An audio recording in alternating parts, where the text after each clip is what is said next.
정철은 서인의 영수였고 이발은 동인의 영수로 서로 사이가 안 좋아 언쟁을 하다 정철이 이발의 얼굴에 침을 뱉은 적도 있었다고 합니다.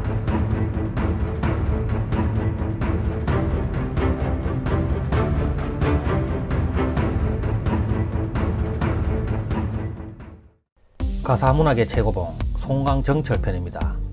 1536년 12월 6일 중종때 태어나서 1593년 12월 18일 선조 때까지 57세를 살았다. 송강정철은 한성부 종로방 장희동에서 동룡부 판관을 지낸 정유침의 7남매 중 막내 아들로 태어났다. 그의 고조부는 병조판서, 정조부는 김제군수를 역임했으나 할아버지에 대해서는 간직에 나가지 못하였다. 아버지 정유침은 딸들이 왕의 후궁이고 왕족의 부인이 된 관계로 관직에 나가 동룡부 판관을 역임하게 됐다. 그의 맏누이가 인종의 후궁인 귀인이었고 둘째 누이가 왕족 계린군 이유의 부인이 되었기에 어려서부터 궁중에 출입하였고 어린 경원대군과 친해졌다. 어느 정도 장성한 뒤에도 누이를 보러 동궁에 자주 출입하면서 경원대군을 자주 만났고 명종으로 즉위한 후 그의 총애를 받기도 했다. 9세인 1545년 명종 즉위년에 을사사화가 일어나 매형인 계린군 이유가 유님에 의해 추대받았다는 이유로 영모죄에 연루되어 처형당하고 그의 맏형도 곤장을 맞고 전라남도 광양군으로 유배되었으며 아버지 정유침은 함경북도 정평으로 유배되었다. 정철 역시 계린군의 처가 식구로서 어린 나이에 아버지가 유배될 때 정평으로 따라갔다. 11세인 1547년 경기도 과천의 양재역 벽서 사건이 터지면서 관련자로 지목되어 아버지 정유침도 경상북도 영일로 유배되었으며 맏형은 다시 붙잡혀와 형무를 당하던 중 곤장을 맞고 함경북도 경원으로 귀양 가는 길에 형독으로 32살의 나이에 사망했다. 그는 다시 아버지를 따라 유배지를 전전하게 되었다. 15세인 1551년에 원자 탄생 기념으로 아버지가 특별히 사면되자 온 가족이 할아버지 고향인 전라도 담양군 청평으로 이주, 당지산 아래로 이주하였다. 여기서 그는 사촌 김윤재의 문화생이 되었다. 이후 지곡 성산기슭의 송강가에서 10년 동안 수학하면서 송순, 김인우, 기대성 등 당대의 석학들에게 사사를 받았으며 김윤재의 조카인 서하당 김성원, 임진왜란 때의 의병장 고경명 등과 동문수학하였다. 이때 이이, 성혼, 송익필 등과도 교류했다. 그가 거주하던 곳의 지명을 따서 스스로 호를 송강이라 하였다. 그는 항성부에서 태어났지만 이후 그의 집과 그의 가족들이 거주한 곳은 전라남도 담양군 창평이었으므로 창평을 그의 고향으로 간주하기도 한다. 16세인 1552년 스승 김윤재의 사위인 류강항의 딸과 혼인하여 사남 미녀의 자녀를 두었다. 24세인 1560년 이곳 지곡에 있을 때 성산별곡을 지었는데 이 노래는 성산기슭에 있는 김성원이 구축한 서하당, 시경정을 중심으로 사계절 풍경의 변화와 김성원의 풍류를 칭찬한 가사이다. 25세인 1561년 진사시에서 1등을 하고 이듬해 문과 별시에 자원급제하였다. 이때 임금인 명종이 합격자 명단에 정철이라는 이름을 보고 어릴 때 친했던 그 정철 인간을 수소문한 뒤 어린 시절의 우정을 생각하여 기뻐하면서 정철이 급자였구나 하며 따로 음식을 내려 축하연을 베풀어 주었다. 이후 사원부 집평을 거쳐 성균관 전적 등을 역임하였다. 이어 자랑, 현감, 도사 등을 거친 뒤 함경도 암명의사로 나갔다. 31세 때인 1567년 동갑내기였던 이이와 함께 호당에 선발되어 사가 독서를 하였다. 이때 이이와 사물에 대한 담론을 한 뒤 그의 박식함에 감탄하여 그와 깊이 교류하며 본격적으로 친밀하게 지내게 된다. 이어 수찬, 좌랑, 종사관, 전라도 암명의사 등을 지내다가 1570년 34세 때 부친상을, 37세 때 모친상을 당하여 경기도 고양군 신원에서 각각 2년여에 걸쳐 심효사리를 하였다. 39세인 1575년 심효사리를 끝내고 복직하여 직제학, 성균관 사성, 사관원 사관 등을 역임했다. 그러나 그의 심의경과 김효원 사이에 벌어진 동인과 서인의 분쟁에서 서인의 편을 들었다. 45세인 1578년 통정대부 성정원 동부승지 겸 경영참 창관, 춘추관 수창관으로 승진하였다. 그의 11월 사관원 대사관에 제소되나 진도공수 이수의 뇌물 사건으로 반대파인 동인의 탄핵을 받아 고향으로 돌아갔다. 44세인 1580년 강원도 관찰사가 되었다. 이때 관등별곡과 훈민과 십육수를 지어 시조와 가사문학의 대가로서의 재질을 발휘했다.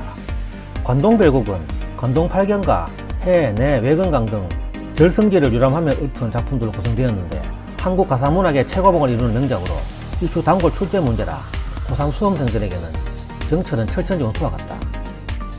45세인 1581년 전라도 관찰사로 부임하여 전라도 내 세액과 부역의 실상을 조사, 기획하고 그 무렵 전라도사로 있던 조홍과 처음 만나 우여곡절 끝에 돈독한 교문을 쌓게 되었다. 46세인 1582년 가선대부로 승진, 이어 상서원정과 예문관 직제학을 경영하였다. 그해 12월에 예조 참판 겸 동지경련에 이어 함경도 관찰사에 임명되었다. 47세인 1583년 3월에 자헌대부 및 예조판서, 6월에 형조판서로 승진하였다. 평소 술을 즐겨 위신을 잃는 일이 많고 승진이 너무 빠르다는 사헌부의 탄핵을 받으나 선조가 그를 두둔했다. 48세인 1584년 1월에 절친한 친구인 이이가 세상을 떠나자 곡하며 애도의 시를 지었고 2월에 대사원이 되었다.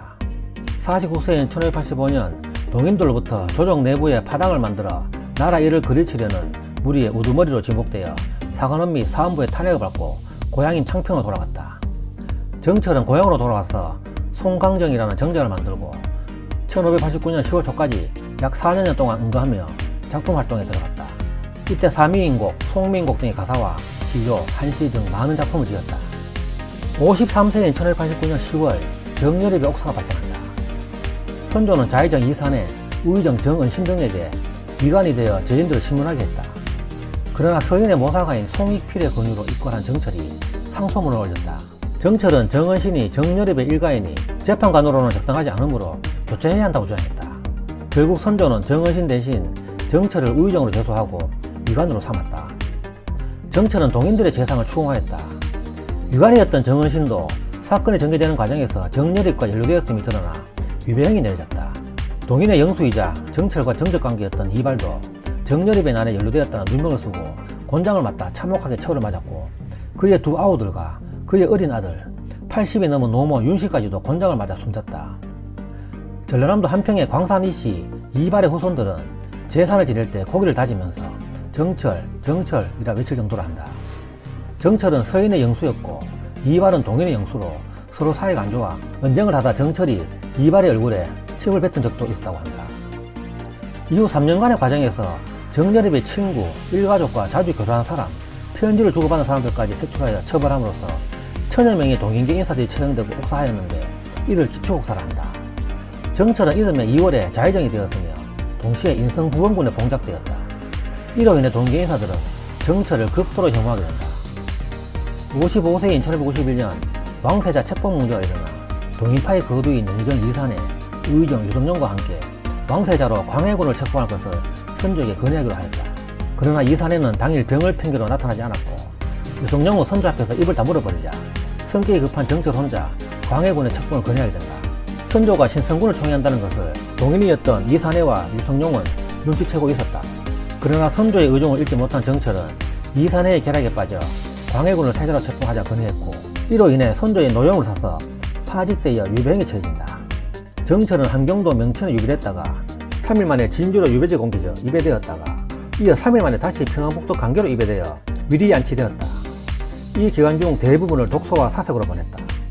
이때 정철의 처리를 두고 죽여야 한다는 강경파 이산해와 죽이는 것은 너무 심하다는 온건파 유성룡으로 동인은 다시 북인과 남인으로 분열된다. 56세인 1592년 4월 임진왜란이 일어나자 유배에서 풀려나 평양에서 왕을 맞이하고 의주까지 호종, 왜군이 아직 평양 이남을 점령하고 있을 때 경기도, 충청도, 전라도에 제차사를 지내고 이듬해 평양을 되찾은 뒤 1593년 1월에 복귀하였다.